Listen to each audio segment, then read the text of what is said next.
जय माता दी।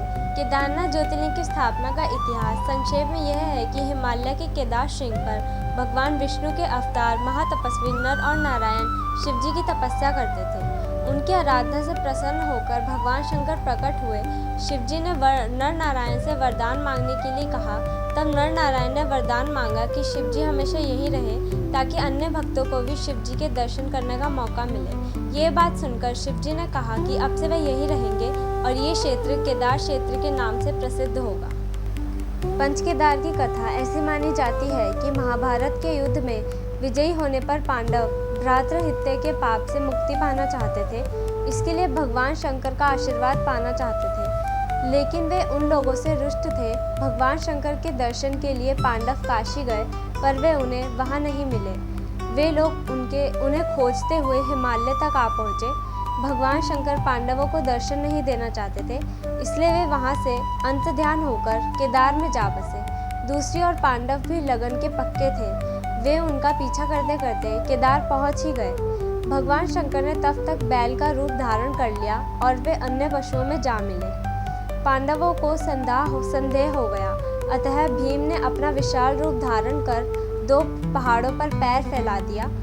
अन्य सभी गाय बैल तो निकल गए, पर शंकर जी रूप बैल पर पैर के नीचे जाने से तैयार नहीं हुए। लेकिन बैल भूमि में अंतर्ध्यान होने लगा।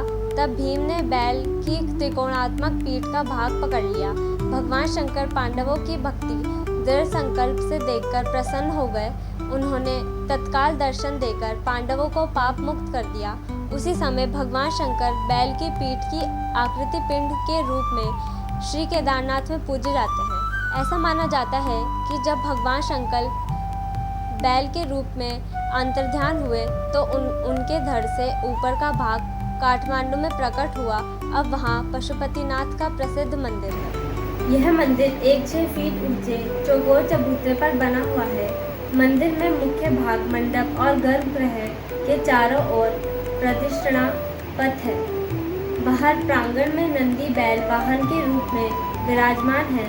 मंदिर का निर्माण किसने कराया, इसका कोई प्रामाणिक उल्लेख नहीं मिल सकता। कहा जाता है कि इस मंदिर का जीर्णोद्धार आदि गुरु शंकराचार्य ने करवाया था। मंदिर को 3 भागों में बांटा जा सकता है: गर्भगृह, मध्य भाग और सभा मंडप। चलिए केदारनाथ जाने का सबसे सस्ता और आसान रास्ता जानते हैं। सबसे पहले आपको हरिद्वार जाना होगा। दिल्ली से बस का किराया लगभग 200 रुपये प्रति व्यक्ति है और 5 घंटे का समय लग सकता है। उसके बाद आपको सोनप्रयाग की बस पकड़नी होगी, जिसका किराया लगभग 650 रुपये प्रति व्यक्ति है। उसके बाद आपको गौरीकुंड के लिए टैक्सी लेनी पड़ेगी, और अगर आपको टैक्सी शेयर करनी है तो मात्र 30 से 40 रुपये में आप गौरीकुंड तक पहुंच जाएंगे। और वहां से 14 से 16 किलोमीटर की पद यात्रा है, जो सीधा आपको केदारनाथ मंदिर तक ले आएगी। भगवान के दर्शन करने का सबसे शुभ मुहूर्त सुबह 6 बजे से शुरू होता है। दर्शन का समय: भगवान के दर्शन आप सुबह 6 बजे से दोपहर 2 बजे तक और साय में शाम 5 बजे से 8:30 बजे तक कर सकते हैं। और 7:30 बजे से 8:30 बजे के बीच भगवान की आरती का आनंद जरूर लें। हर हर महादेव। हमारे साथ जुड़े रहने के लिए धन्यवाद, और ऐसी ही वीडियोस देखने के लिए हमारे चैनल को लाइक करें, सब्सक्राइब करें और बेल आइकन पर क्लिक करके नोटिफिकेशन ऑन कर दें।